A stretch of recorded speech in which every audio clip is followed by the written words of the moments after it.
Omongane ora enak. Omongane mesti gawe geger, omongane mesti gawe kisruh. Mbok sampean ki sadar menemban. Sampean ki pendhita lho. Sampean ki wis gelem nganggo serban, nganggo kethu putih. Kuwi sing suci aja mung sandhangamu putih tok, ning atimu ya suci ya. Atimu ya resik ya. Nek sandhangamu kaya ngono kuwi tak sebutake kowe pendhita ndok bosok kowe. Jabahmu putih, jeromu mambu. Ora ana gunane sampean dadi pendhita. Meksa karo kawula cilik, apa Mbak Agep Semar ki blereng karo Brana Pijes? Ngene Bagong kowe aja nesu karo aku. Yen kowe iso mbujuk karo bapakmu Semar, kowe barang bakal entuk dhuwit, kowe barang bakal entuk derajat pangkat. Aku ora mendem derajat pangkat, Dur. Aku nek wis gelem duwe derajat pangkat ya wis pilihan iki wis dadi wakil rakyat. Nah, ora gelem aku. Aku seneng berkesenian kok. Aku seneng budaya. Ngono. Nggo ngapa? Aku sapa sing arep mekarake kesenian sapa sing arep budaya? Apa dianggap aku blereng karo derajat pangkat Brana Pijes? Ora aku. Aku urip kaya ngene iki seneng. Kowe tak omongi ya nek pancen kowe durung ngerti. Bungaing lahir karo bungaing batin ki mor misah. Ora ngerti ta ngene. Goblok kok. Wong ki nek ngrasake bungaing batin, kuwi mesti ngrasake bungaing lahir. Ning nek wong ngrasake sing diutamake bungaing lahir, bungaing batin durung iso kejangkau. Buktine apa? Wong seneng lahir iki derajat pangkat duit akeh. Lho, ning atine urung karuan ayem. Omahe nggo nyimpen duit ben dina ben bengi ping celingak-celingmu. Nek tanggaku mbrobos kene, nek tanggaku mlumpate mbok njukuki dhitku, anane mung suudon. Mongko wong curiga kuwi dosa. Anane mung numpuk derajat pangkat, numpuk Brana Pijes karo numpuk dosa. Ning wong cukup kaya aku ngene iki, tak omongi ya. Mangan sedina ping pindho tak gawe tentrem, tak gawe ayem, pancen rejekine sing gawe urip tumrap Bagong ming semono. Ning tak gawe wareg arep ajane ngintir-intir. Ning sing penting atiku seneng anakku iso mangan, bojoku iso mangan. Ora nyimpen Brana Pijes kokean sak madya.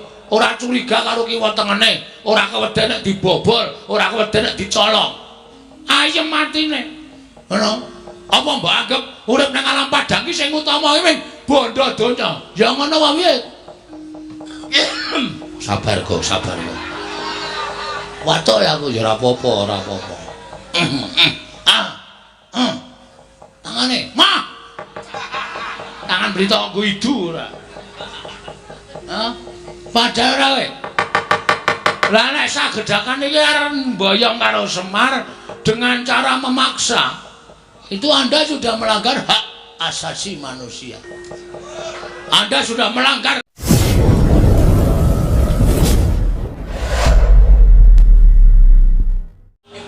Ayo ngaku wae. Mula saiki nglumpukke anak-anake cepat-cepat bapak arep ngekeki warisan. Gong wak jejeli tangan cangkemmu lho. Tak cokot. Iki mesti ngeyel kowe iki ora. Karo bapak kok mentolomen muni ngono lho kowe. Mimpi apa ya, Pak? Aku ki ngimpi kok ora kenyono-nyono. Lah kok aku kerawuan widodari. Kena rabi meneh kowe. Kusike to, Gong, kusike. Kowe mesti seneng karo widodari. Bapakku seneng karo widodari iki, bapak ki nuwun sewu, yuswane wis semono. Ge widodari ki ayu-ayu kok. Mongko widodari mau nggawa wujuding kembang tukul saka kayiwangan, banjur ditandur eneng pelataran Karang Kadempel. Lah kok dadi ora kanthi kanyono-nyono. Kembang iki ditandur widodari mau tumuli kaya wujud cahya ingkang mubyar padhang ana ing Karang Kadempel. Nganti dadi hujating kang padha weruh wekasan akeh para nalindra-nalindra kang padha tekan Karang Kadempel klebu ndara-ndaramu Pandhawa. Ya kepengin ngempek marang kamukten cahya ingkang tukul saka kembang ingkang tinancepake ning pelataraning padusunan Karang Kadempel. Dole mongko miturut petungane bapakmu, iki dudu sasmita sing elek. Iki dudu sasmita sing ora prayoga. Ning iki sasmita sing apik, sasmita sing becik. Ketitik sakwise aku ngimpi kaya mengkono mau, aku uga entuk sasmita. Sasmita napa, Pak? Ento dewa bakal matedhakake kanugrahan. Wondene kanugrahan mau ora ana liya ingkang kudu nampa ya mung bapakmu Semar. Waduh. Wahyu napa pripun? Iya, weh langgeleleng. Wahyu bakal tumedhak mrene kok. Wah, jan lan apa wedok? Lho sih. Ngawur banget kowe kok. Wahyu. Wahyu ki lan apa wedok aku takon. Wahyu ki kanugrahan. Wo, Wahyu bojone Nugroho. Udu. Wahyu kanugrahan ki tegese kae lho wis tau urung cerita Wahyu Cakraningrat. Urung aku. Oh. Sing ngertane Wahyu Cakra Suharto. Kuwi bakul sandangan. Ta Wahyu Widayat. Ngerti urung? Urung aku. Nek Pak Widayat pemain ketoprak ngerti aku. Gawe Pak Widayat sing judulnya Bu Marsida kae to. Udu kuwi. Terus Wahyu Makutarama. Blangkon. Blangkon dengkulmu mlocot kuwi.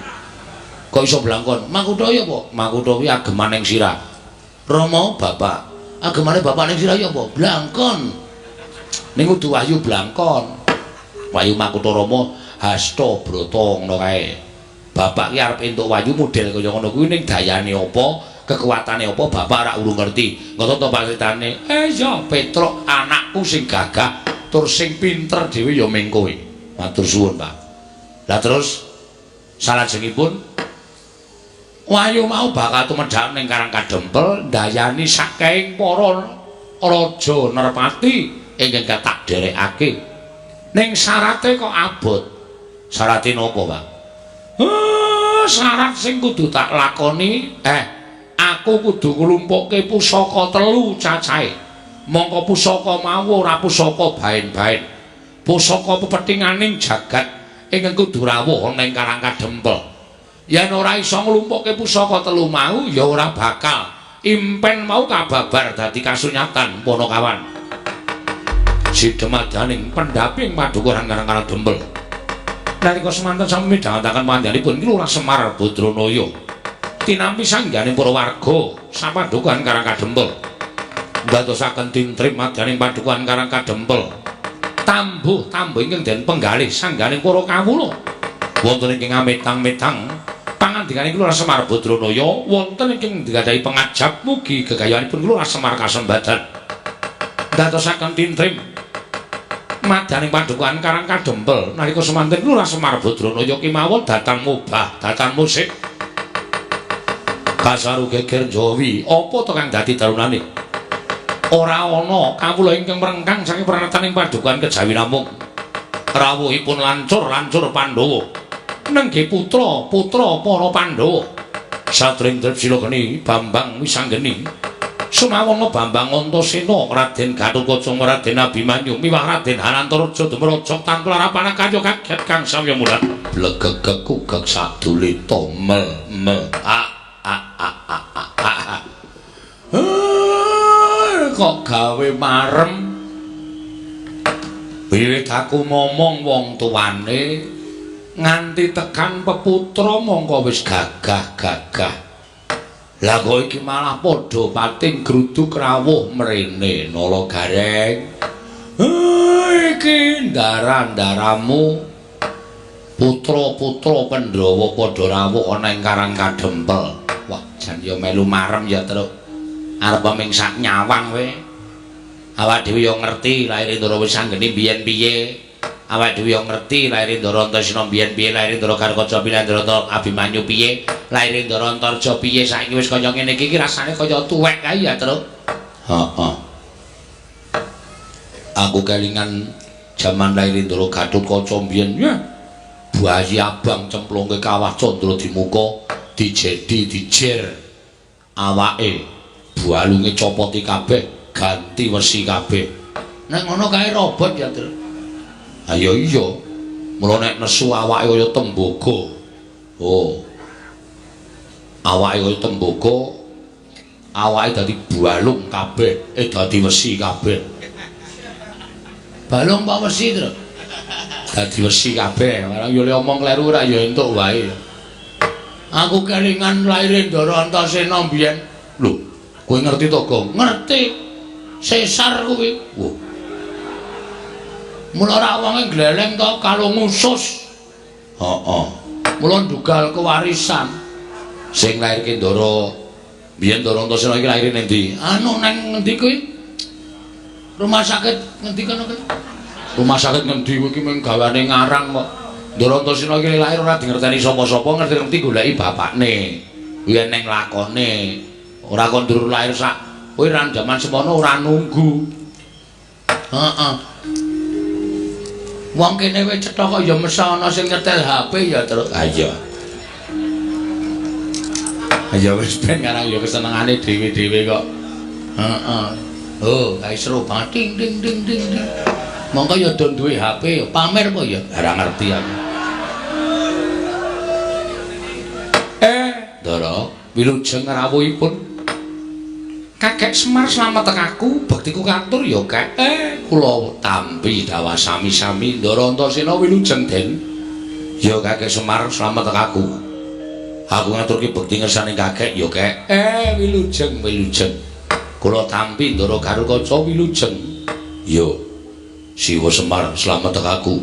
Aku ngaturke bektiku katur. Nggih, kula tampi, kula tampi. Ndara Antarja ya slamet. Aku ngaturke bektiku katur. Siwa Semar, nggih kula tampi. Ndara Abimanyu, iya. Siwa Nayantaka slamet aku ngaturke bekti. Siwa, nggih kula tampi.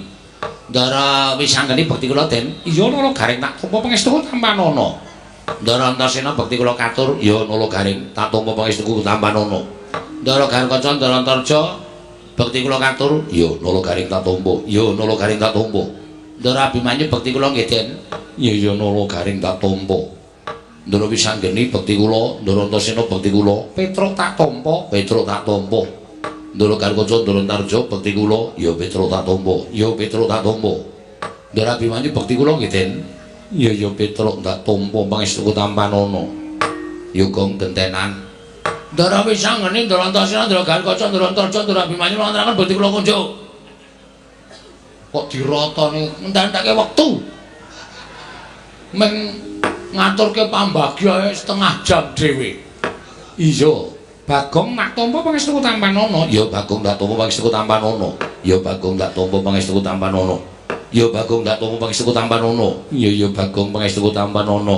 Ngandel ora rame pangestu ta? Ora ana sing kacret sithik-sithik. Bagong sapa-sapa dijaluki, sapa-sapa ditembungi ora. Wong kaya kebangetan ora. Nun sewu. Lah kok janur gunung kadingaren rawuhipun ndara-ndara kula lancur-lancur Pandhawa menika keparengipun Kakek Semar Blaka Suta wae satemene ingkang nganti lawan kadang-kadangku kuwi aku. Sampean iya. Lah sebabe Kakang Antasena nalika semono tak kanthi saka Ngrandu Gombala, Kakang Garukaca tak jujul ning Pringgondani. Kakang Antarja tak jujul marang Jangkar Bumi apa dene Kakang Abimanyu ya tak pethuk marang Tanjung Anom. Panggriyen.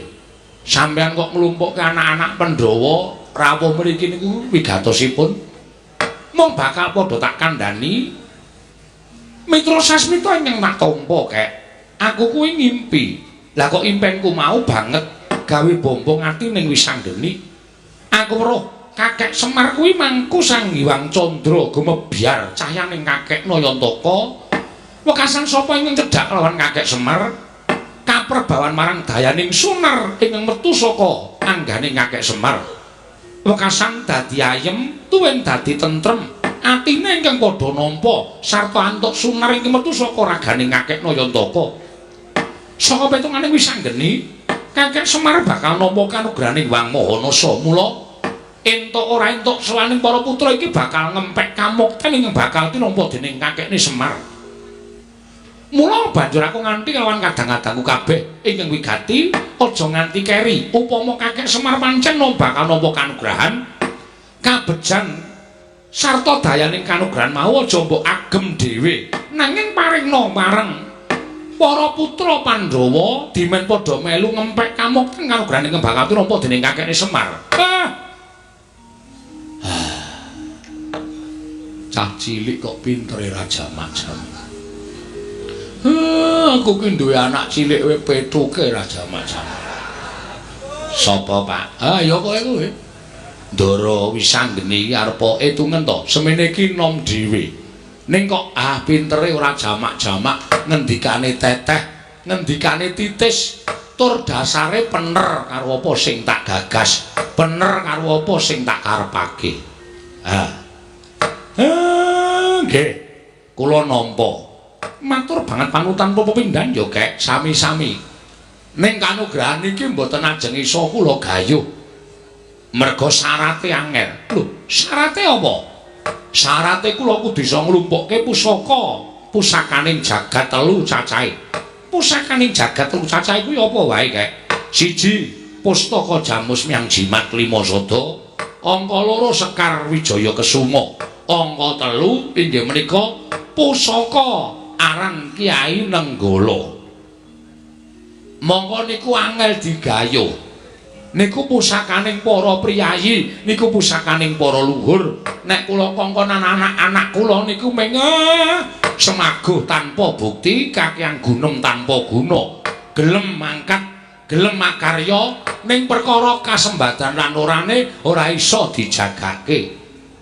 Mula gandeng nek sampeyan kepengin ngempek kamukten utawa wahyu ingkang bakal tumedhak wonten ing Karang Kadempel, ya kudu wani mbudidaya. Kudu wani banting raga meres kinget. Mengkono, Kek, nggih.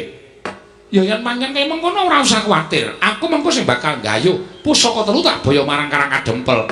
Ampun sembrono lho. Ampun gampang ngucap. Ngoten. Ucap niku dicundhukke karo kekuatan. Ucap niku dicundhukke karo kepinteran. Ucap niku dicundhukke karo kekuwataning raga lan jiwa. Merga sakniki akeh wong sing kakehan ucap ning ora dicundhukke karo kekuwatane. Wekasan ana tetembungan kokean gluduk kurang udan. Tom kosong. Allah. Apa kok? Tom kosong. Tong kosong berbunyi nyaring ngene ya, Tru. Ayo nek cara basa Indonesia ngono kuwi. Omongan oke nek ora ana nyatane. Kene iki kok tak nganake ngene, Os. Mbel. Ora ana nyatane, ora ana. Lah niku nek sampeyan sago ya sago tenan, ning nuwun sewu nek ming kandhek wonten ing lair, mboten samawon mangke ndak malah ribet-ribeti. Kek.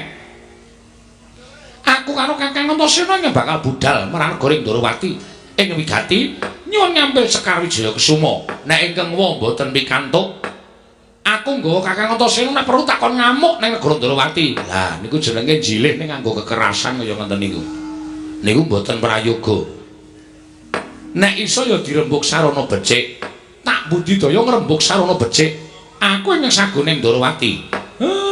Lah terus aku ingkang sagu marang Negara Ngamarta. Nyuwun ngampil Dharma Kusuma supaya pusaka tak boyong marang Karang Kadempel bareng karo adhiku Abimanyu.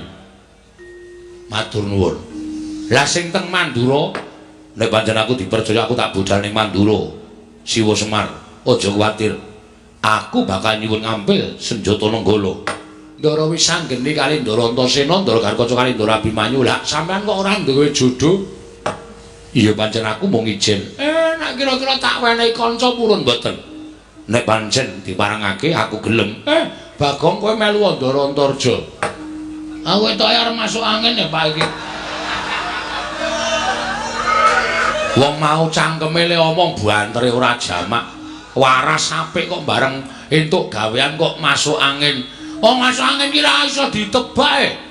Ketoke mau waras ngerti-ngerti terus meriang terus kerokan ya pirang-pirang kowe iki ora terus ngalahke aku ngono kuwi. Siji wong masuk angin, loro wong mati ora iso ditebak.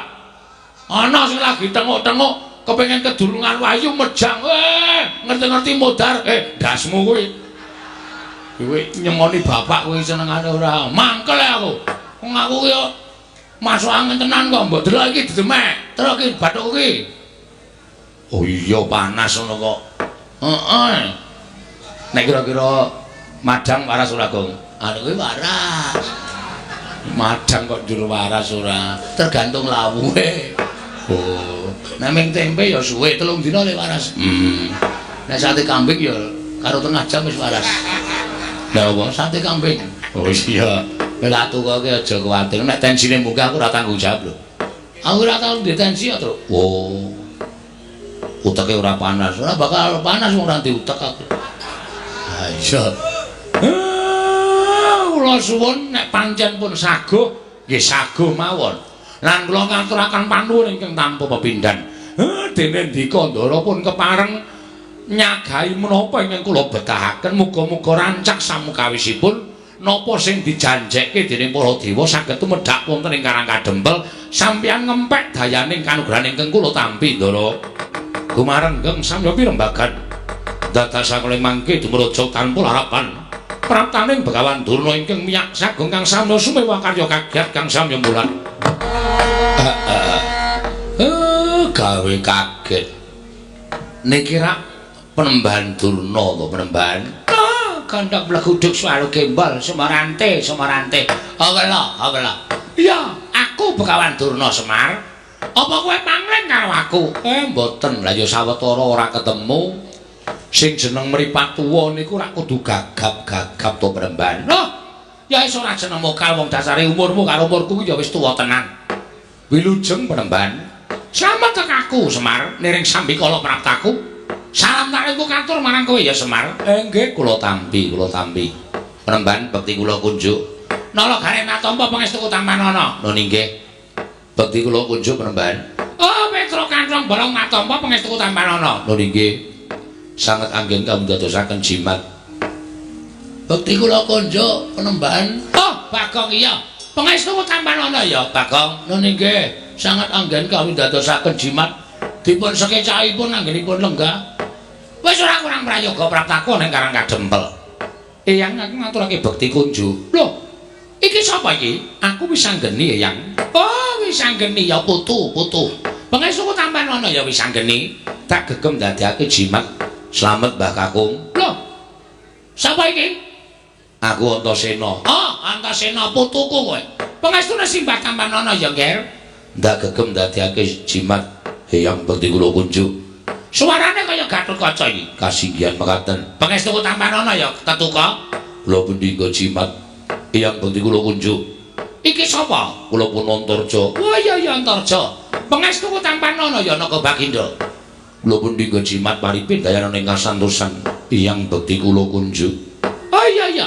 Anu sapa iki? Janaka. Sanes kula Abimanyu. Oh, Abimanyu putuku cah bagus. Pangestuku Tampanana ya Abimanyu. Kula pendika jimat paripin dayanan ing kasantosan. Wah. Durna bapakku. Aku katurake bektiku katur. Lho, Werkudara ana suarane kok ora ana wujude. Werkudara pangestune Bapak Tampanana. Niki Bagong, Mbah. Oh, setan ki ora. Kating-katingmu iki. Kating-katingmu iki.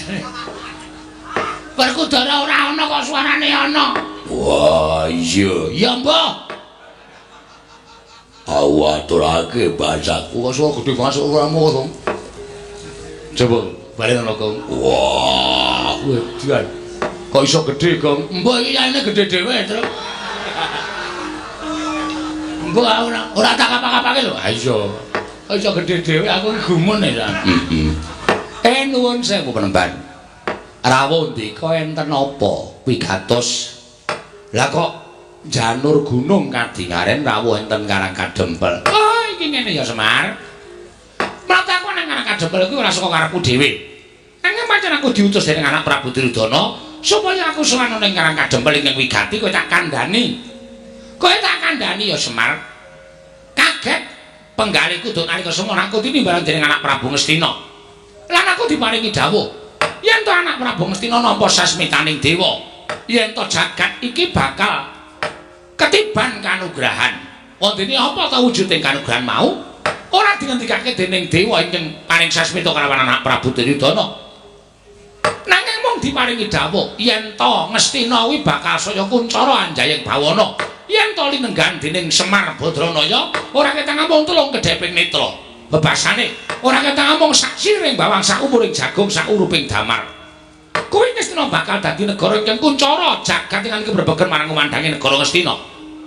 Mula tumuli anak Prabu Duryudana utusan karo Begawan Durna ingkang wigati sawana ning Karang Kadempel. Dene wigatine kepengin boyong kelawan kowe Semar. Mula praptane Begawan Durna ning Karang Kadempel iki kadhake sangganing para Sata Kurawa ing wis jangkep gawa tandu jempana joli-jolan bakal binoyong marang negara Ngastina. Ora ketok mung tuleng kodheping paningal kowe rawuh ning negara Ngastina ya Semar. Kowe prapta ning negara Ngastina. Monggo anak Prabu Duryudana wis paring dawuh karo aku, Bapak Durna, menawi Semar kersa rawuh wonten ing negari Ngastina, nyuwun menapa-menapa dipun paringi. Menawi perlu nyuwun brana picis, nyuwun wujuding brana picis, hargya kencana jamrut hergeni dipun paringaken dhateng Semar Badranaya. Nyuwun pinten gerobak, pinten kereta, menawi perlu Karang Kadempel menika dipun guruki nganggo brana picis. Ngono ngendikane anak Prabu Duryudana. Mula Semar, praptaku ning papan kene kuwi ibarate kaya dene dewaning kamulyan. Ingkang bakal menehi kamulyan marang kowe lantaran anak Prabu Duryudana. Kowe rawuh sedhela wae ning negara Ngastina. Balimu uripmu bakal mubra-mubru, uripmu bakal mulya, uripmu bakal ora kekurangan apa wae. Malah ngendikane anak Prabu Duryudana nek Semar gelem ning negara Ngastina sak rawase bakal pinaringan pangkat nujum paranpara ana ing Praja Ngastina, kowe bakal mukti ngawibawa Nyakrawati Mbau Denda. Omahmu ora bakal kaya ngene wujudane. Oh, Semar, kowe iki mesakake temen kok. Uripmu sarwa ngrekasa. Coba to, kowe ora ketemu aku pirang puluh taun. Monggo saka pewayanganku, kowe ora ketemu aku pirang-pirang taun kuwi bayang aku lho. Omahmu kuwi wis apik, omahmu kuwi wis becik. Ning kok panggah kaya ngene coba. Pendopo nek le pendopo, ning payone ana gendeng, ana seng, ana plastik. Apa kaya ngono kuwi wangun pendopo? Tur ing atase kowe iki adine para Pandhawa, lah kok iki ra lincak biyen kae ora ganti-ganti. Nganti dilemeki triplek barang. Uripmu kok kaya ora kepenak to Semar. Mula iki ana kalodhangan.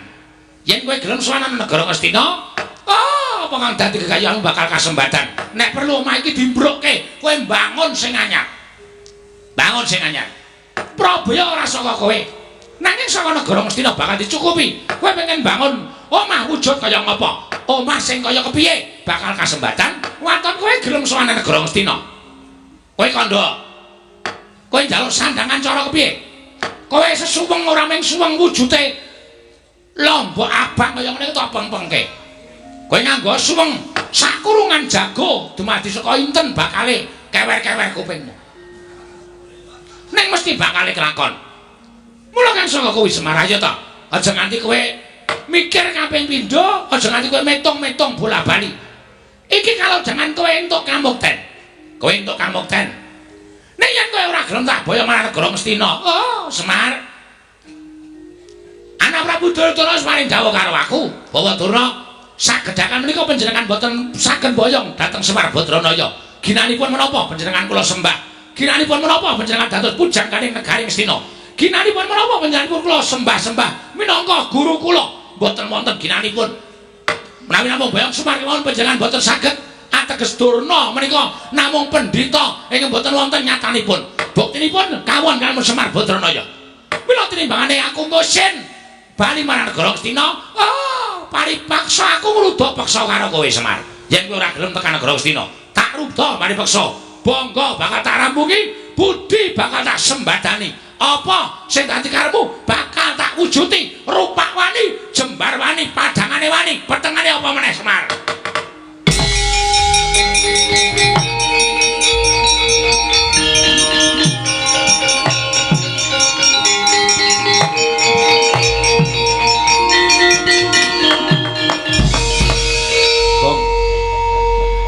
Mlebu omah kok cucul jarik katokan training ngono maksude piye? Ora ngerti aku nek nesu ngene iki to. Oh, mergo nek kebelet meng kari flotrok. Dengkulmu mlocot ora. Saya terus menang saya tak mangsuli Durna. Oh iya, iya. Kok kaya ora kepenak omongane. Lho ora kepenak nggon ngendi? Kok arep jiat karo Semar, arep maksa karo Semar yang anggepe dhek iki nang kene iki apa? Ya bener nang negara Ngastina iki dhek iki pujangga. Nang Ngastina dhek iki wujude guru, guruning para Kurawa.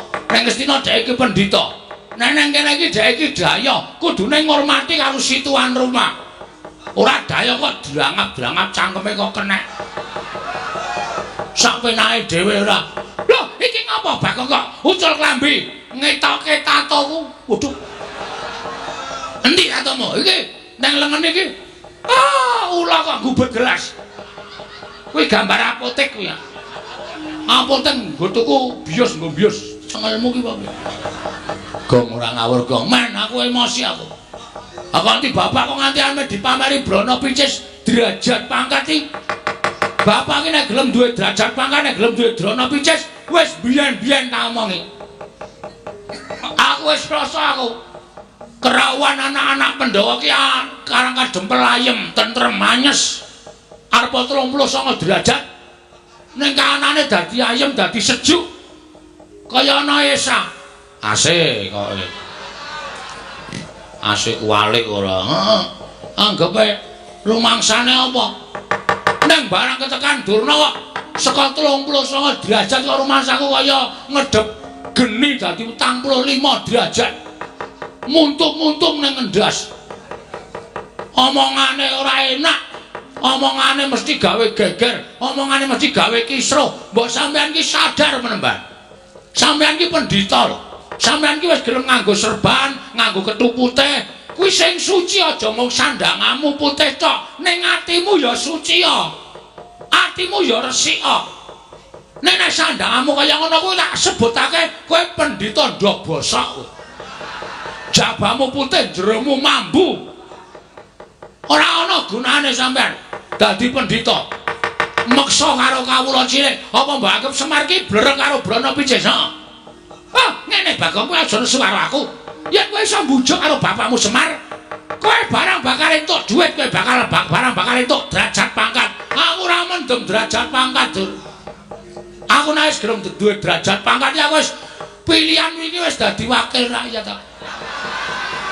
Nah, ora gelem aku. Aku seneng berkesenian kok. Aku seneng budaya. Ngono. Nggo ngapa? Aku sapa sing arep mekarake kesenian sapa sing arep budaya? Apa dianggap aku blereng karo derajat pangkat Brono Picis? Ora kok. Aku urip kaya ngene iki seneng. Kowe tak omongi ya nek pancen kowe urung ngerti. Bungaing lair karo bungaing batin ki mor misah. Ora ngerti to ngene. Goblok kok. Wong ki nek ngrasake bungaing batin, kuwi mesti ngrasake bungaing lair. Ning nek wong ngrasake sing diutamake bungaing lair, bungaing batin durung iso kejangkau. Buktine apa? Wong seneng laire iki derajat pangkat duit akeh. Lho, ning atine urung karuan ayem. Omahe nggo nyimpen duit ben dina ben bengi ping celingak-celingmu. Nek tanggaku mbrobos kene, nek tanggaku mlumpate mbok njukuki dhitku, anane mung suudon. Mongko wong curiga kuwi dosa. Anane mung numpuk derajat pangkat, numpuk Brono Picis karo numpuk dosa. Ning wong cukup kaya aku ngene iki, tak omongi ya, mangan sedina ping pindho tak gawe tentrem, tak gawe ayem, pancen rejekine sing gawe urip tumrap Bagong ming semono. Ning tak gawe wareg arep ajane ngintir-intir. Ning sing penting atiku seneng anakku iso mangan, bojoku iso mangan. Ora nyimpen Brono Picis kokean sak madya. Ora curiga karo kiwa tengene, ora keweden nek dibobol, ora keweden nek dicolong. Ayem matine. Ngono. Apa mbok anggap urip nang alam padang ki sing utama iki ming bondo donya. Ya ngono wae. Sabar kok, sabar kok. Watuk ya aku ya ora apa-apa, ora apa-apa. Tangane, mah. Tangan berita nggo idu ora. Padahal ora kowe. Lah nek sagedakan iki arep mboyong karo Semar dengan cara memaksa. Itu Anda sudah melanggar hak asasi manusia. Anda sudah melanggar kemerdekaan setiap insan. Wah, edian. Bagong ngomongane apik tenan ya. Aku S8 e. Oh. S ki mung tekan 3, S3. Aku S8 kok. Apa wis sinten sumerep silit sapi lagi kok ya. Pak Toto ndasmu lho kok. Kowe ngomongane cah cilik kok nggo dagelan ora. Kula kelas kali kula keling. Kacuk kula keling-keling. Heeh. Hah? Aku arep mengimbangan iki karo Brono Picis nang kene salah nggon kowe. Nek kan kaya arep pamer Brono Picis boyong karo Semar, anake Ragil sing ora trima. Lho, nek ngono kowe wani karo Begawan Durna. Wah, lah ora tau ndelok wayang kok. Nek ndi-ndi Bagong ora wedi lho sapa-sapa. Bagong karo Durna ya wani, karo Sengkuni ya wani, karo Duryudana ya wani, karo Pandhawa karo mangsa aku ki wani. Kowe tau ngerti lakon Bagong Gugat durung? Dewae tau sak asik. Nek urung ngerti nanggap. Ora mung ngenteni leku crita, atuna aku. Apik kuwi gayeng, dewae murat marit tak sikat kabeh. Lah kok mung Durna. Apa itu? Kecil macam mana? Oh sampean pamer nang kene nggawa Sata Kurawa. Ha keroyokan. Sampean iso nyenggol Semar, boyong Semar tok peksa nang ngendi jenenge negara Ngastina. Nek gumlundung sirahe Bagong. Lho, ora lho iki serius. Yen ngono kowe wani karo Begawan Durna, sing tak wedeni apamu? Dudu nang kene papane wong neter katitean. Ayo metu jaba. Piye? Metu jaba. Wis ijab kok metu jaba. Rugi. Oh, wis muhrim kok. Anggo ngapa tetet gong tampil dasmu lho. Cangkem elek ora. Kuwi mbok yo sing apik ngono kuwi ngapa wong sing ngajari ya kowe ya. Bahane iki kan sing ngajari kowe. Nek ora ditokke sanggon-gon ora. Lah kuwi malah kurang ajar kuwi. Ditokke sanggon-gon kuwi. Ora yo ngregeti to. Oh, ora. Ayo, metu Jawa, tutut yo. Lakon macan.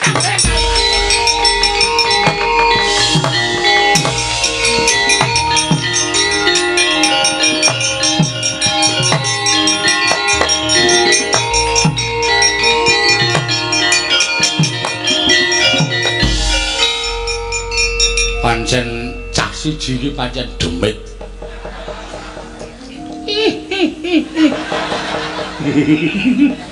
Aku kira delok polahe Bagong iso guyu dhewe dunekke demit ya.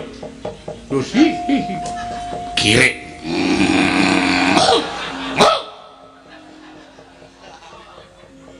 Ngapa ya, Pak?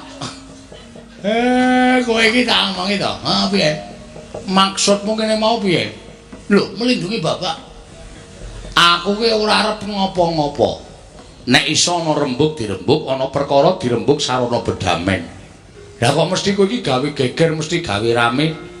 Iki nek kowe kaya ngono kuwi tak ngibarate jagung bakarane. Agene ana jagung mbok ditokke, Mer. Ora, wah cah goblok ora. Jagung bakarane iki awak kuwi paribahasa, tanggung perkarane ngono lho. Kowe iki sing gawe perkara, kowe kudu nanggung perkarane. Maksudnya aku mungsuh Durna lho piye? Kowe sing gawe perkara ya kudu wani nanggung. Oke. Mung Durna kok. Pancen aku niat kepengin olahraga asine. Nandingi Kurawa. Gong Kurawa iki arep kaya ngapa digdaya-digdaya lho Le. Ora wedi aku. Lah terus kowe arep kowe sing ngetok ndelke sapa? Ha iki ngapa iki dateng pendeli iki? Oh, setan ya ora. Mulane kok kendele ra jamak-jamak. Nek ora ana iki aku ya meneng wae. Gandeng ana nom-noman iki gunane apa? Mula aku terus gleleng to menano apa jenenge sambil menyelam minum air. Tegese piye kuwi? Men ketok nek Bagong kendel. Ora ngerti nek sing tak tantangke iki piyai-piyai iki. Mangke tak aku ditonton wong semua wah Bagong gleleng tenan jane ya nul. Pancen wedhus tenan. Mbek, Mbok. Ora caturan. Ndara Antasena. Piye, Kek? Niki anak kula Bagong batur sampeyan wis goleke gawean. Nyuwun ngapunten nggih, Den, ora apa-apa. Gong, nun. Kowe wis tuwa, leren ngaso. Kula tak tandangani. Wah, krungu ta kowe. Ngene iki nom-noman sing tanggapi ngene iki. Bagong kowe rasa melu-melu Kurawa tak tandangane. Ndara Gatot-Kaca pancen jos. Bagong rasa melu-melu tak tandangane Bagong. Wah, Ndara Antarja nyos. Mengko kowe lingguhan karo aku Bagong.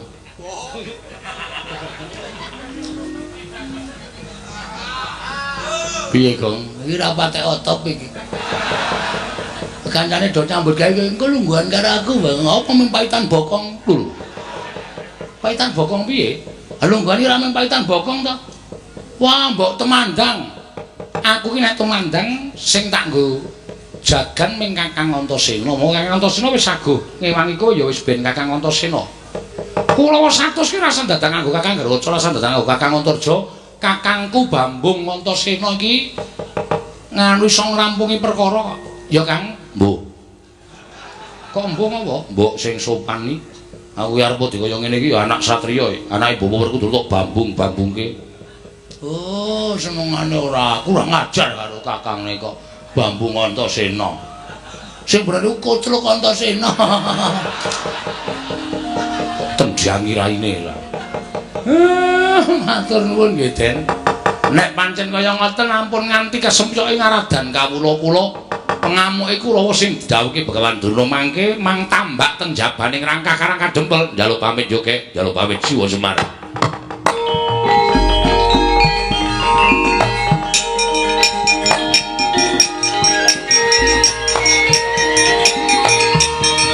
Kartomarma hancur. Wah, pinter kowe nggih. Kurawa semantri ajeng kula ceblokke kabeh. Tak ceblokke maksude kula dudutane saka njero bumi. Iso wae. Saken apa? Iso. Ngamot ambekan. Wis, pun. Meneng wae yo. Nggih. Ngamot ambekan sing tenanan nang ngamot ambekan kok omong.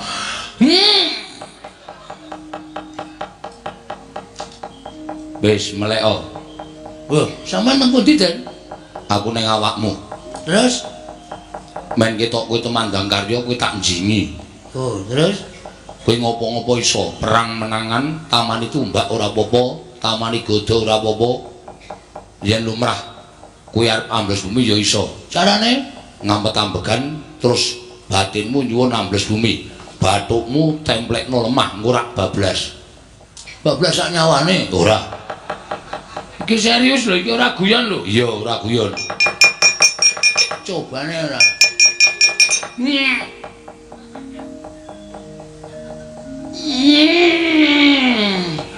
Piye kok ora wani? Engko nek sampean ngapusi kula semenang tenanan. Oh piye? Wah, gleleng iki. Kene ora tau brabrek Kurawa ora bakal rampung kan.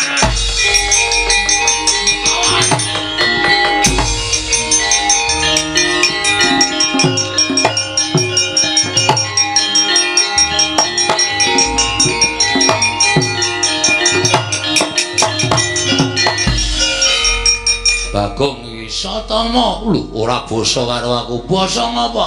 Kowe rene arep gawe geger kok dadak tak basani. Jaluk Semar Badralaya. Bapakmu kene. Tendangane ora. Pendhita macam apa kowe? Pendhita marmeksa karo Semar Badralaya. Ora sanyumbahi karo wong tuaku. Satama keduga glindhingke sirahmu. Piye? Satama keduga glindhingke sirahmu. Biyen Bagong wong ora-oranmu. Saiki urung karuan. Kowe iso ngalahke Bagong, bumi langit tangkep pecah sirahmu. Pangko tayone negane atiku.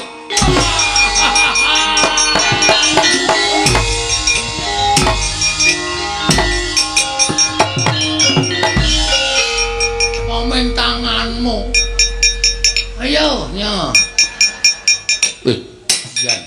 Ora edan iki serius iki. Modar kowe, modar apa? Ya, leno pangedhamu cacahke Kalanjana. Nggo ngopo? Nggo makane kowe-kowe. Wah, setan. Aja pamer. Ketiban tumbak, endi tumbakmu urung dijumpuke.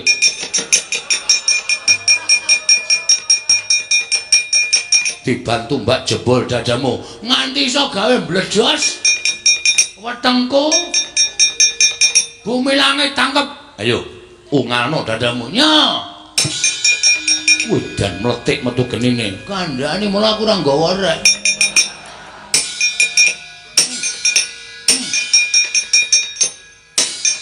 Kowe ngapain nang ngene, Reng? Ora apa-apa ndelok kowe. Hati-hati ndak kena pegaman, nganti kowe kena pegaman tak nyemelangi kok. Aku nek perang biasa tak tambi omong-omongan nek iki ora. Asale canggleleng kok ya. Terus barang nanti kok nganti ana apa-apa dipenake mah. Dia iki menungso apa iki? Menungso apa? Wis ora apa-apa to, diamu dadi kono mati.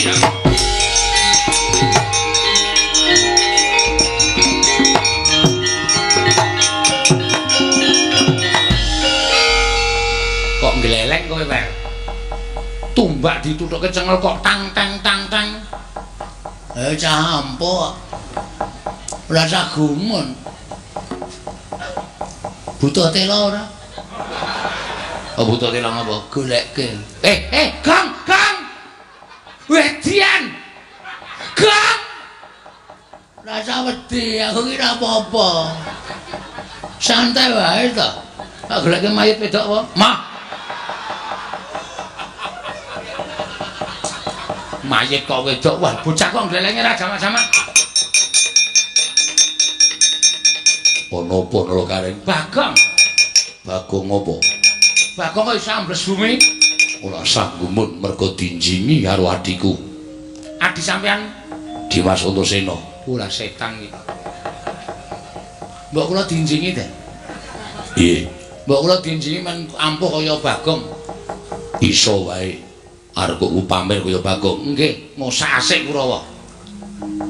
Merem kok malah mlirik. Niki kira ya. Oh.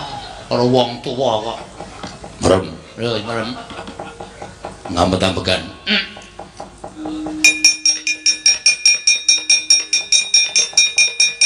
Wis melek. Sampeyan teng pundi? Aku ning awakmu. Kuwi lah. Terus kekuatane Mabura. Carane sikile gedruk lemah ping 3.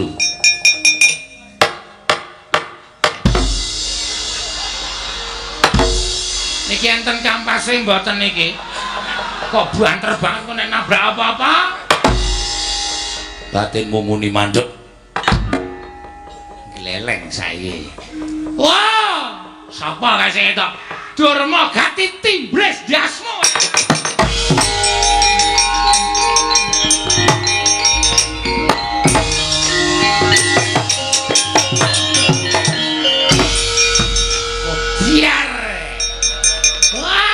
Gleleng tenan. Padake sembetengan.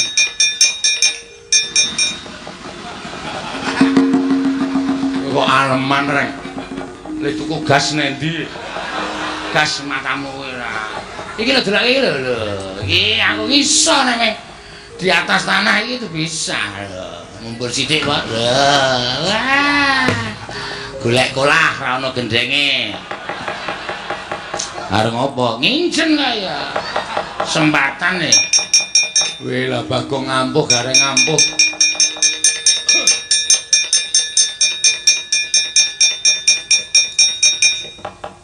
Kalau digawe kaya kaya digawe piye? Gawe kaya gareng kali Bagong.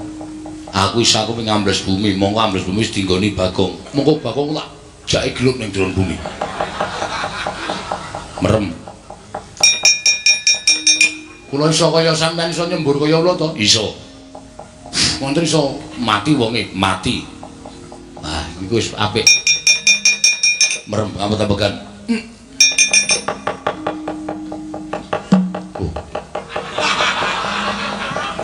Aja endo. Nek arep dingslupi aja endo. Kane ora tau endo. Kane anane ping pasrah kok endo. Sampeyan iku sing selak kesusur. Wis. Wah, ayo. Ora usah semelang, Petruk. Aku ki putune Diwaning Ula, nggih. Kowe narep ning ndi iso, ning banyu ya iso, merambat tuwit ya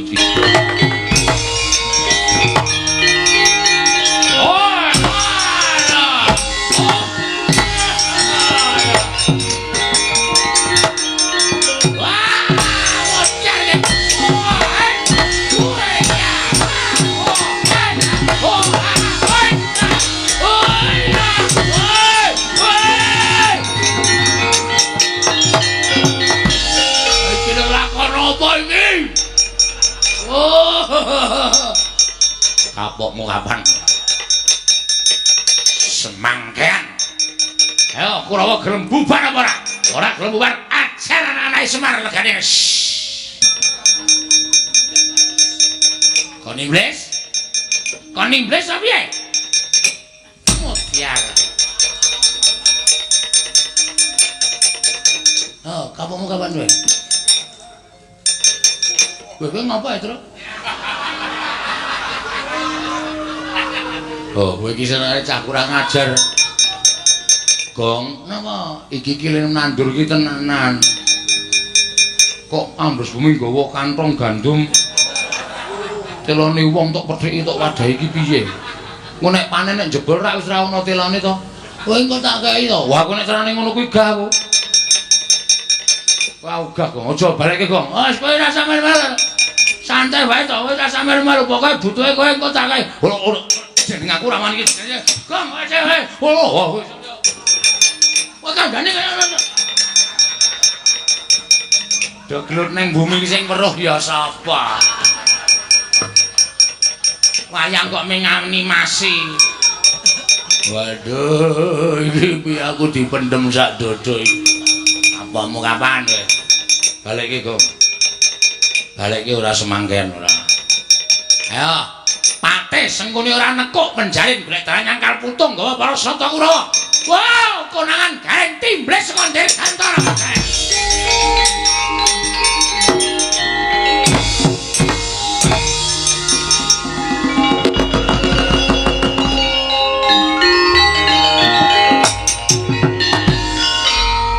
Solare entek kok ya iki.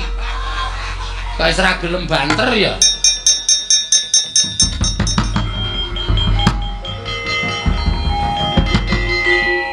Kabulatore reget iki ya. Suara-suarane mak blok. Man. Piye? Diceblokke sak dodo, Man. Ceblokke karo sapa? Wah, sampeyan nek ngerti gila. Bagong ambles bumi, Petruk ambles bumi, Gareng mapur. Medeni, Man. Bagong ambles bumi. Nggih. Nek hati-hati iso diceblok. Anggere ana mak sendul kudu mencolot. Nek ora mencolot iso diceblok karo Bagong. Ngatur-atur wani ngatur ya tak jinjing ya. Ulu. Wah. Menjane Bagong kejeron iki lho nyeblok. Ning kene nancemke mempeng banget iki. Didudut kok angel. Mbok coba didoni.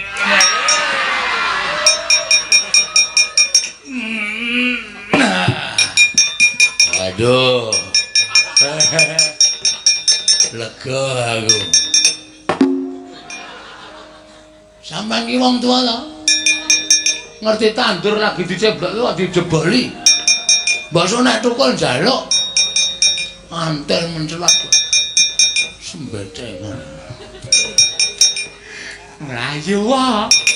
Selak diceblokke meneh.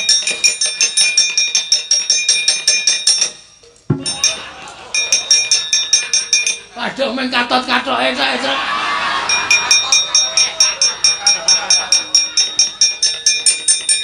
Demet. Gege karepe dhewe. Patih kok katoke ditarik. Untung lobok. Dadi ora sak wonge.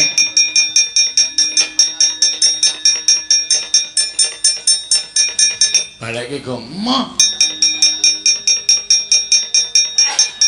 Ukuran 3-4. Ah iya. Nek kowe lemu ya ora sedeng. Ayo tak bedah. Santai wae sambung kain liyane.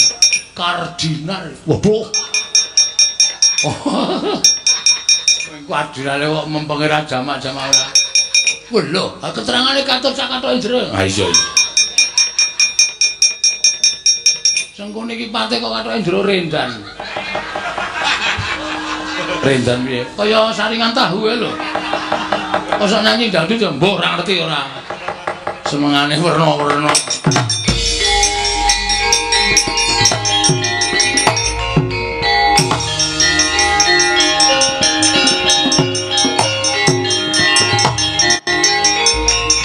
Iya lek mesti. Lah ya paling berpartisipasi meng aku. Lho. Ah iya ta, uga Dursasana tak ajar timblis. Heeh. Wah seneng aku. Aku ora arep matur ndara karo kanca nek wis rampung masalah beneng kene terus. Lho. Nang ngono terus piye? Maksude beneng awakku terus.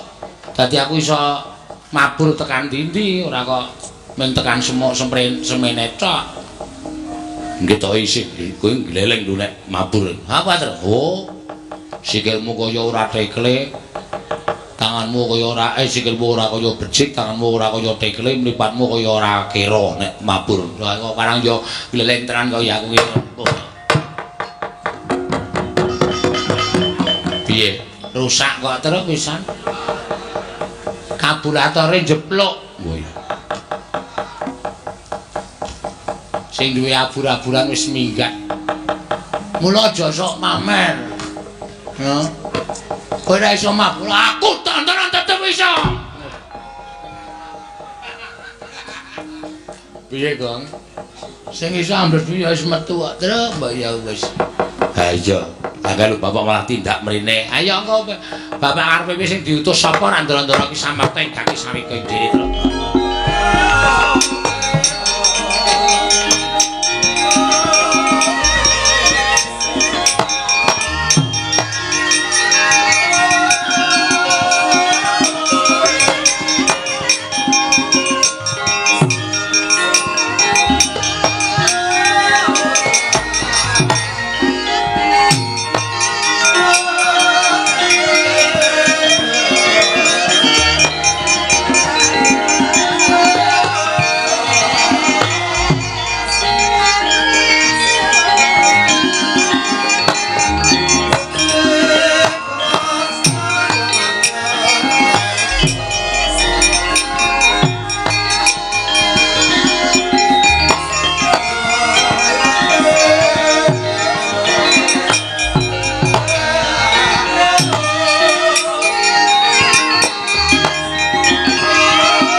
Marikoten prayitna semuriris eka balik ditiyane gandayane trisanya purnama sasi matur nuwun nggih Den pun damel padhang kahanan karang kadempel Ndara Antasena kula tak nagih kesaguhan sampeyan. Aku mangkat karo adikku Wisanggeni, kek ora usah kuwatir. Ndara Gatotkaca kula nagih kesaguhan sampeyan. Aku bakal budal karo Abimanyu aja kuwatir, Siwana Yantaka. Ndara Antarja kula ya nagih kesaguhan sampeyan. Aku bakal budal nadyan ijen sowan Womandura. Ngestu padha dawing Siwana Yantaka. Muga-muga sami lebda ing karya. Mboten manggal setunggal menapa kelakon panjangkanipun ingkang ngabdipun Semar. Aku budal dina iki Siwana Yantaka. Aku mangkat dina iki Siwana Yantaka. Aku mangkat dina iki ya kek bareng karo Wisanggeni. Ingkang atos-atos nggih ndara-ndara kula mugi-mugi saged kasembadan.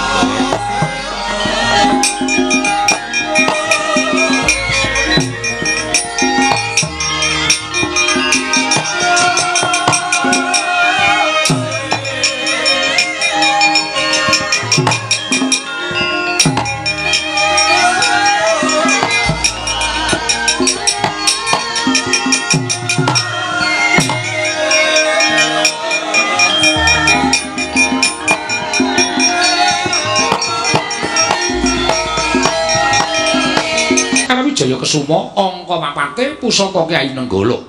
Katelune kudu mapan ana negara utawa ning Karang Kadempel. Mula tumuli aku semaga lawan kakekne Badranaya, aku ingkang nyuwun ya kuwi Sekar Wijaya Kusuma ngersaning Kanjeng Indrawati. Mula wae sowan kowe iki malih-malih apa? Tanon lho kejaba mung mbok menawa ana mulunging penggaling Prabu Ndrawati dina samengko Sekar Wijaya Kusuma bakal ndak suwun ndak boyo marang Karang Kadempel wae Ndrawati. Jagat wasane ku Bathara Wayakara jagat. Wis anggeni. Aku ngrumangsani Tanata Ndrawati kuwi ora ketang sithik tau nampa pangudanging Kakang Semar. Tau tate nampa dimong dening Kakang Badranaya. Nanging mbok yo aja banget nggone ngasurake marang drajating Nata Ndrawati. Ing atase pusaka ingkang winastan Sekar Wijaya Kusuma kuwi pusaka kadiwatan.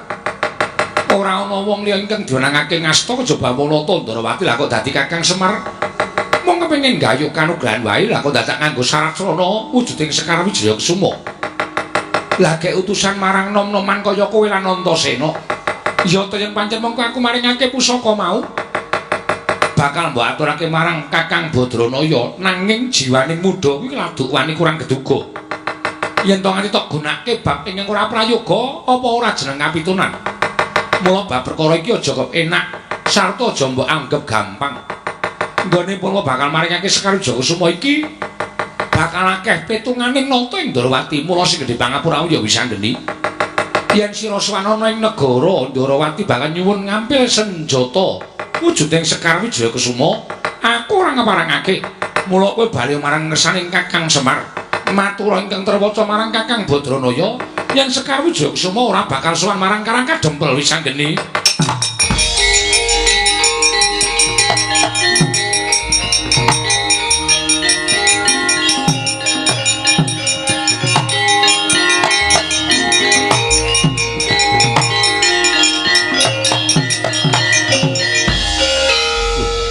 Antasena, oh Wadi.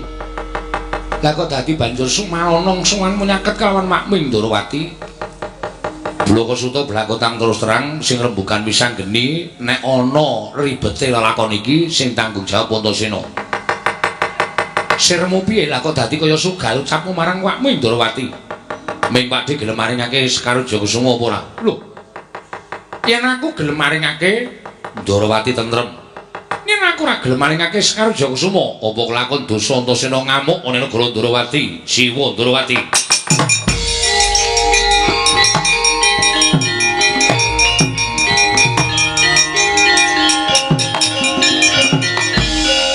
Setyaki.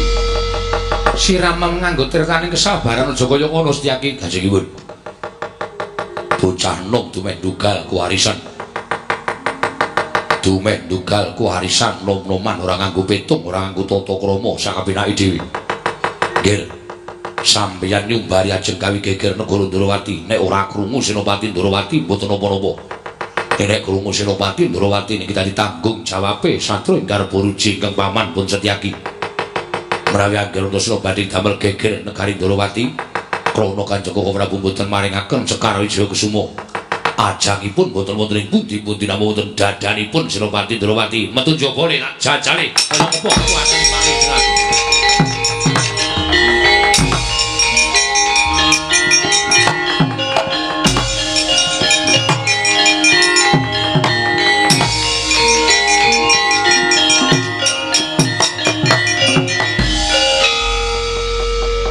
Kaya wong jeneng bocah nom mula pendak-pendak kagol kogelan atine mesti tanpa nganggo pitung sing dawa tanpa digelar lan digulung udawa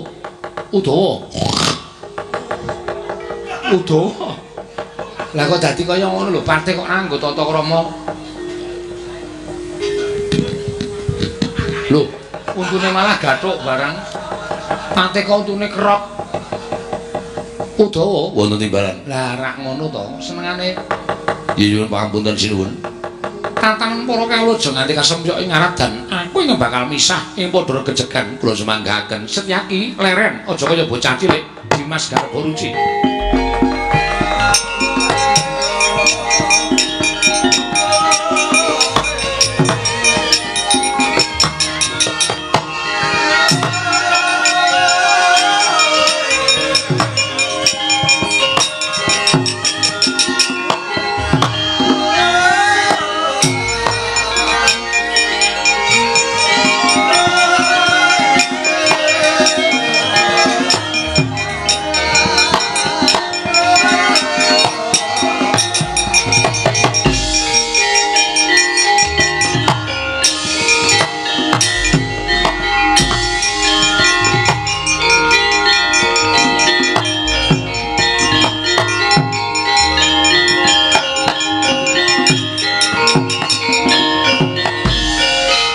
Bapak Pranggul mungkin ayuda kebapak bawatnya bentar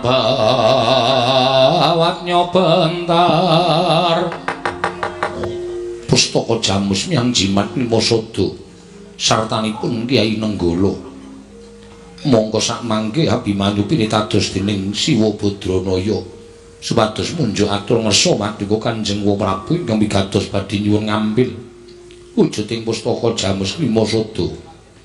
Mugi keparenga sakmangke badhe kula boyong wonten ing Karang Kadempel wa Prabu Darma Kusuma.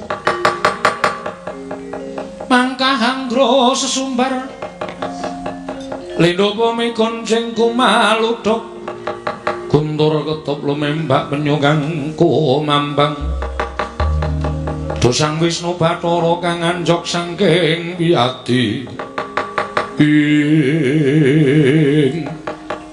Abimanyu ora kok jeneng wakmu ing Amarta bakal awa maringake Pustaka Jamus Miang Jimat Limasada nanging teko andupara sira kulup pinaringan pangandikan saka Kakang Semar yen to bakal nggayuh kanugrahan syarat seranane kudu Pustaka Jamus Limasada prapteng Karang Kadempel. Apa jeneng ora luwih prayoga lamun sira kulup nyuwun priksa marang Kakang Badranaya wahyu mawarane apa sarta pigunane kepiye teka sira kulup Atmajaku Tanjung Anom dinuta dening Kakang Badranaya tumuli budal ngadhep ana wakmu ing Amarta nanging ora nyuwun pituduh marang Kakang Badranaya kanthi cara mengkono mau apa kira-kira pun ing Amarta bisa kumandel kapercayane marang sira kulup sakarone mo sing gedhe pangapura lamun pun ora bakal maringake Pustaka Jamus Miang Jimat Limasada nggir Tanjung Anom.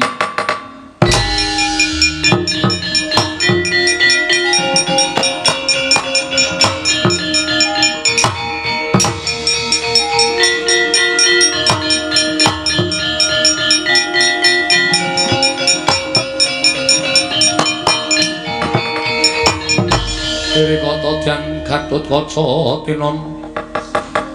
tinon mapakarga suta tekapira Kresna kulup tetuka ana ponggil teka sajak ora prayoga kang dadi atinira kulup Gatotkaca nuwun pamunten sampun dados kesaganipun ingkang putra ing Pringgondani bilih sowan kula wonten ngersanipun Kyai Semar Badranaya kula kedapi kantuk damel mila sakmangke gandeng paduka Prabu sampun paring dawuh mboten badhe maringaken Pustaka Jamus Miang Jimat Limasada kula nyuwun pamunten tinimbang sakmangke Gatotkaca menika dipun wastani satriya ingkang boten saged ngugemi dhateng menapa sampun dados kesaganipun paripaksa nadyan kula dados ndeking pengamun-amun bebasan putung kabandemna remuk kasawurna kula mboten badhe kesah saking negari Ngamarta mrawi paduka Prabu mboten kepareng maringaken wujuding Pustaka Jamus Miang Jimat Limasada. Wah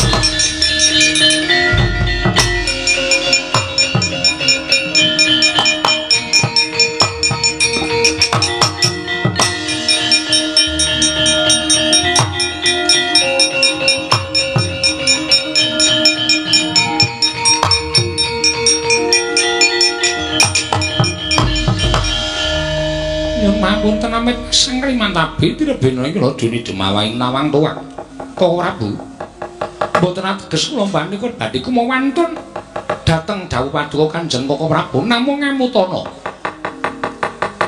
Kakang Mas Yodipati ingkang samangke tumuli mulasara dhateng atmajanipun semanurugi Kakang Mas Madukara. Ingkang tangmandi ugi boten badhe gesek karang menapa ing dipun tindakaken dening Kakang Mas Yodipati. Menapa mboten saru dinuling atasipun tiyang sepuh kaliyan putra sami regejegan doh nyono cerak nyono sami mestani menawi kula warga Pandhawa menika mboten rukun Koko Prabu kinayo nyahak tuwin kinarya nyupet dhateng reraosanipun para kawula dhateng para Pandhawa miwah atmajanipun mbok inggih turta malih Kyai Semar Badranaya menika slaminipun kula menika srawung kaliyan Kakang Semar mboten nate tumindak goroh utawi ujar lelamisan. Mbok menawi menapa dipun tindakaken Kyai Semar menika Kala wau pancen saestu badhe anyadong kanugraning dewa Koko Prabu.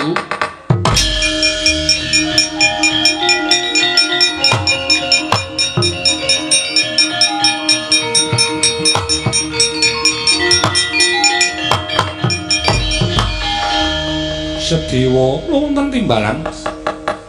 Yata yen pancen kaya mengkono Dimas nanging tak jaluk Siadi aja mung kandhek ana ing pangucap. Tegese Siadi wani matur kaya mengkono kudu wani tanggung jawab. Mangke menawi wonten geseng ngrembak Kyai Nayantaka. Jangga kula kinarya lintu Koko Prabu gantinan pustaka Jamus Klima Sada paringna marang Gatotkaca lan Abimanyu.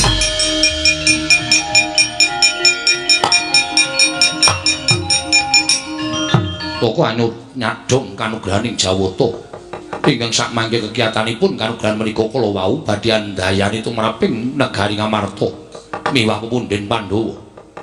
Nanging ngendikipun Ki Semar Badranaya sedaya menika saged kelampahan menawi saking pambiyantu Paduka Kanjeng Prabu Mandura. Lho. Pambiyantuku piye? Krana syaratipun kedah ngempalaken pusaka 3 cacahipun. Pustaka Jamus Klima Sada Sekar Wijaya Kesuma lan Kyai Nenggala wa sowan kula dipuntus dening Ki Jiwa Semar Badranaya supados nyuwun ngambil pusaka Kyai Nenggala badhe kula boyong wonten ing Karang Kadempel. Piye?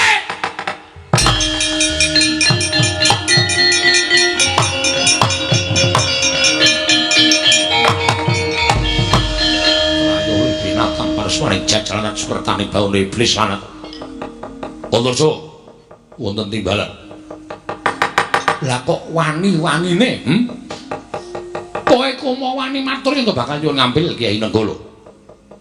Ngerti ora? Yen pancen kowe durung manuk, yen pancen kowe durung ngerti.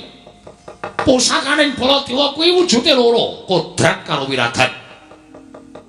Sing kodrat mapan nang epek-epek Baladewa aran Kyai Nenggala, sing wiradat jenenge Kyai Alugara. Lah kok dadi Semar nyuwun ngambil Kyai Nenggala padha karo moteng-moteng tangan itu Baladewa iya. Iki ora bakal bisa digawa dening sapa wae. Iki mapan ning jeroning kulit sak jabaning daging. Cetha yen to Semar Badrana bakal ngrusak marang negara Mandura. Milih Kyai Nenggala padha karo ngilani jajane Baladewa Paraswe.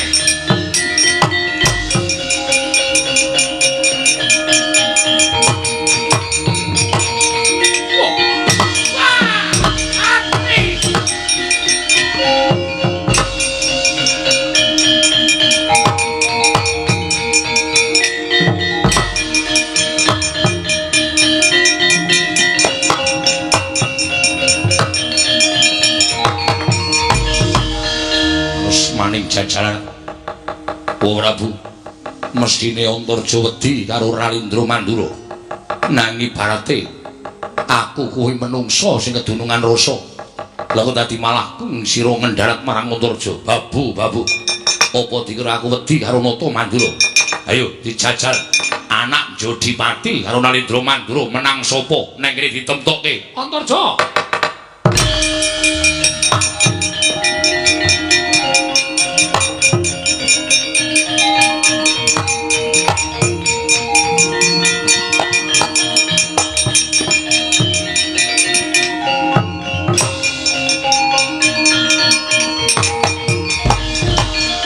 Kresna inggih Koko Prabu. Kula ingkang ngrangking Ndarawati. Sirmu piye karepmu piye? Ayo kene. Antarja iki maju ngarep aku kene. Jejeki raine parat menungso tatanan. Lah kok dadi wani barang nyilih pusaka Kyai Nenggala. Monggo dheweke iki ora weruh yen to Kyai Nenggala iki mapan ana ing sanjabaning daging sak jeroning kulit. Ora iso digawa dening sapa wae. Sing iso digawa dening sapa wae iki mung Kyai Alugara. Kuwi wae ora setengah titah iso mboyong pusakaning ingsun. Lah kok dadi arep disilih karo Semar. Memek mripate Semar. Diapure derajate ngaceplek kok dadak nyilih Kyai Nenggala arep ngopo? Koko Prabu kula nyuwun mapunten sampun ngantos duka. Nyatanipun Antarja menika kepara saestu dipunutus dening Kyai Semar. Lan kula caosi prisa Kakang Semar nembe anyadong kanugrahaning Gewang Mahanasa. Mongko sekawit pisanggringan Antasena ugi sowan wonten negaring Ndarawati nyuwun ngambil Sekar Wijaya Kesuma. Oh lho, inggih. Lah terus kembang to. Paringke, kula paringaken mergi menawi boten Antasena ngamuk. Dumunten ngabaringen kula tampi Gatotkaca kaliyan pun Abimanyu nyuwun ngampil pustaka Jamus Klimasada. Lah terus ugi dipun paringaken ngampil dening Kyai Prabu Darmakusuma. Tiga pusaka menika dados syarat selana tumurun ing kanugrahan. Ing angka 3 pusaka Mandura Kyai Nenggala. Lah Nenggala iki ora iso dicopot saka Baladewa. Nenggala iki tememplek. Tememplek ana awake Baladewa. Ora iso dicopot lan ora digawa ning sapa bae. Menawi ngaten Koko Prabu ngedharaku wonten Karang Kadempel. Nggih. Koko Prabu ngedharaku wonten Karang Kadempel.